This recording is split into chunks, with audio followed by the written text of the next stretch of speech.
Hello दोस्तों, स्वागत है हमारे और आपके यूट्यूब चैनल राहुल बायो में। और आज हम पढ़ने वाले हैं नियंत्रण एवं समन्वय का बॉक्स नंबर 3। तो इसके पहले वाले क्लास में हम लोग बॉक्स नंबर 1 और बॉक्स नंबर 2 में नियंत्रण एवं समन्वय में एनसीईआरटी बुक में जो भी क्वेश्चन दिया गया था उन सारे क्वेश्चनों को देख चुके हैं। अब आइए देखते हैं बॉक्स नंबर 3 में क्या क्या क्वेश्चन दिया है और उन क्वेश्चन का आंसर किस तरह से होगा। ठीक है, तो सबसे पहला क्वेश्चन है हम लोग का, जंतुओं में रासायनिक समन्वय कैसे होता है। यानी बताया यहाँ पूछा गया है कि जंतुओं में जो है रासायनिक समन्वय किस तरह से होता है, यानी केमिकल के द्वारा, रसायन के द्वारा जंतुओं के शरीर में बहुत सारे क्रियाओं का नियंत्रण किस तरह से होता है। ठीक है, तो आपको पता होगा कि जंतुओं में रासायनिक समन्वय जो है हार्मोन के द्वारा होता है। शरीर के विभिन्न विभिन्न भागों में कुछ विशेष प्रकार के अंग पाए जाते हैं जिनको अंतःस्रावी ग्रंथि बोलते हैं। उसी अंतःस्रावी ग्रंथि से हार्मोन निकलता है और वही हार्मोन क्या करता है, जंतुओं में रासायनिक समन्वय को करता है। ठीक है, तो जंतुओं में रासायनिक समन्वय कैसे होता है। जंतुओं में रासायनिक समन्वय अंतःस्रावी ग्रंथि से निकलने वाले विशेष प्रकार के रसायन के द्वारा होता है जिन्हें हम लोग हार्मोन के नाम से जानते हैं। ठीक है, तो यहाँ पर लिखा गया है कि जंतुओं में रासायनिक समन्वय विशेष प्रकार के रासायनिक उत्प्रेरक से के द्वारा होता है जिसे हम हार्मोन कहते हैं। हार्मोन अंतःस्रावी ग्रंथि से काफ़ी कम मात्रा में निकलता है जो सीधे जाकर रक्त में मिल जाता है एवं अनेक प्रकार के शरीर में होने वाले क्रिया को नियंत्रित करता है। ठीक है, तो ये हम लोग का काम है हार्मोन का। ठीक है, तो फर्स्ट नंबर जो क्वेश्चन है उसका आंसर कुछ इस तरह से होगा। आइए आगे देखते हैं। अब सेकंड नंबर क्वेश्चन देखते हैं। सेकंड नंबर क्वेश्चन में क्या दिया है। सेकंड नंबर क्वेश्चन में यही पूछा है कि आयोडीन युक्त नमक के उपयोग की सलाह क्यों दी जाती है। यानी कि हम लोगों को डॉक्टर हमेशा ये बोलते हैं कि नमक हम लोग को आयोडीन युक्त वाला ही खाना चाहिए, यानी ऐसे नमक का सेवन करना चाहिए जिसमें जो है आयोडीन हो। ठीक है, तो ऐसा क्यों। तो देखिए, नमक, ऐसे नमक जिसमें हम लोगों को आयोडीन पाया जाता है, ठीक है, तो वैसे नमक को का इस्तेमाल करने से हमें क्या होता है, हमें घेघा रोग नहीं होता है। तो हमारे गर्दन में एक ग्रंथि पाया जाता है जिसको ऑर्टो ग्रंथि बोलते हैं। वो ऑर्टो ग्रंथि थायरोक्सिन नामक हार्मोन को बना के बाहर निकलता है। ठीक है, और उस ऑर्टो ग्रंथि को थायरोक्सिन हार्मोन बनाने के लिए आयोडीन की आवश्यकता होती है। अगर हमारे भोजन में आयोडीन की कमी हो जाएगी तो थायरोक्सिन नामक हार्मोन के बनाने के प्रयास में हम लोग का ऑर्टो ग्रंथि फूल जाएगा, बड़ा हो जाएगा और हमें एक बीमारी हो जाएगी जिसको हम लोग जो है घेघा रोग के नाम से जानते हैं।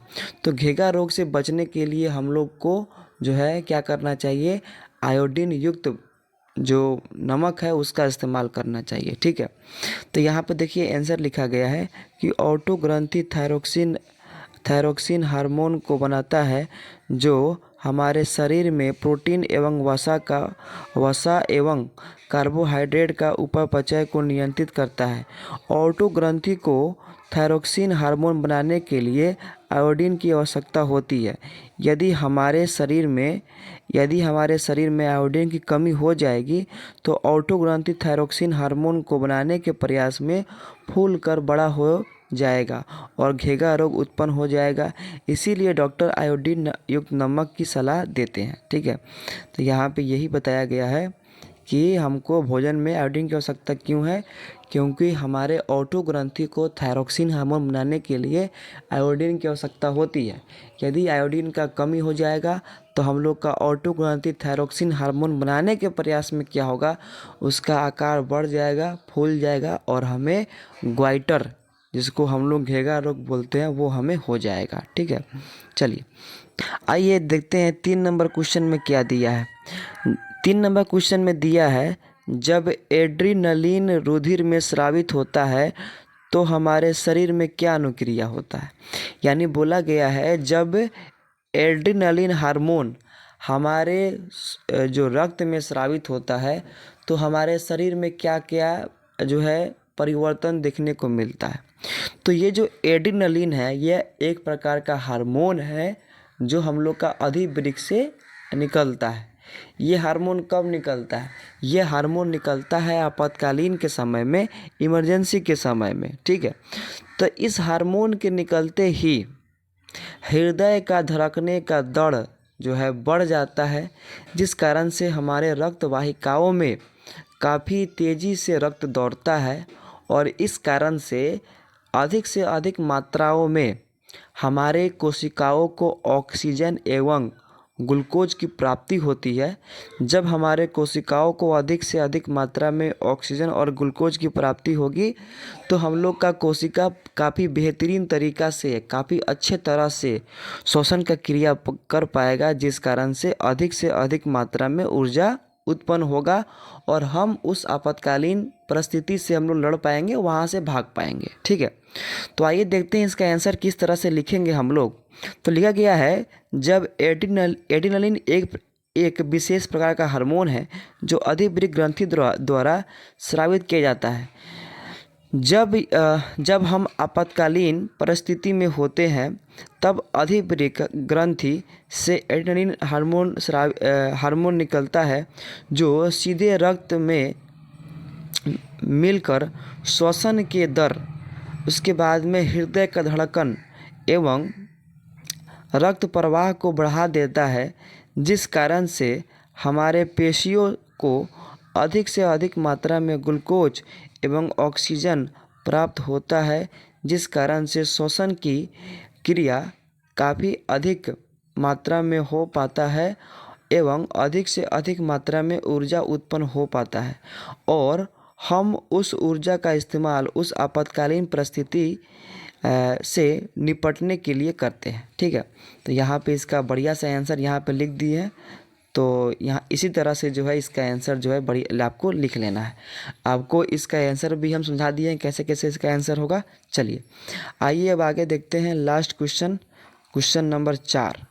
क्वेश्चन नंबर 4 में क्या दिया है और ये हम लोग का जो तीसरा बॉक्स है उसका लास्ट क्वेश्चन है।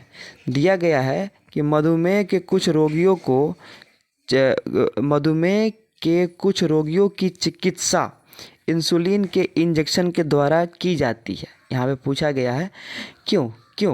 तो यानी कि अगर कोई पेशेंट है, ठीक है, जिसको मधुमेह हो गया है यानी कि डायबिटीज़ हो गया है, तो वैसे पेशेंट का इलाज जो है इंसुलिन के इंजेक्शन के द्वारा ही क्यों किया जाता है। देखिए मधुमेह किस व्यक्ति को होता है, यदि अगर किसी व्यक्ति के अग्नाशय से इंसुलिन हार्मोन पर्याप्त मात्रा में नहीं बनता है, उस समय उस व्यक्ति को जो है मधुमेह नामक बीमारी हो जाता है, ठीक है। इंसुलिन एक हार्मोन है जो अग्नाशय से निकलता है, जो रक्त में शर्करा की मात्रा को कम कर देता है, ठीक है। तो इंसुलिन तो उसके शरीर में प्राकृतिक रूप से बन पा नहीं रहा है और इंसुलिन ही उसके रक्त में शर्करा की मात्रा को कम करेगा, नियंत्रित करेगा।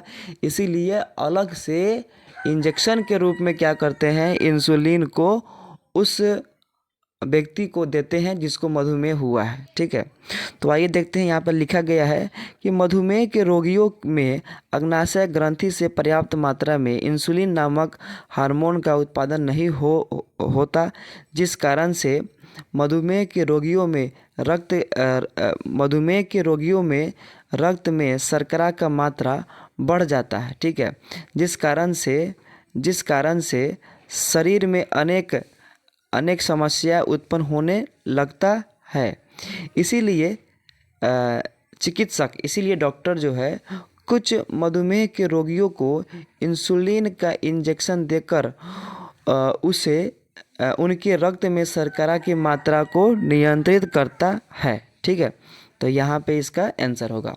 तो इस तरह से हम लोग का जो बॉक्स नंबर 3 था, तो बॉक्स नंबर 3 कंप्लीट हो गया। उसके बाद में हम लोग का दिया गया है अभ्यास में भी कुछ क्वेश्चन दिया गया है। तो ये अभ्यास का जो क्वेश्चन जो है हम लोग नेक्स्ट वीडियो में कवर करेंगे और इस तरह से हम लोग का नियंत्रण एवं समन्वय का जो भी क्वेश्चन होगा वो समाप्त हो जाएगा। ठीक है, तो अगर आपको ये वीडियो अच्छा लगा हो तो वीडियो को लाइक करें, कमेंट करें। साथ ही साथ हमारे चैनल राहुल बायो को जरूर सब्सक्राइब कर ले, ताकि इसी तरह से आपको नॉलेजेबल वीडियो टाइम पर मिलता रहे।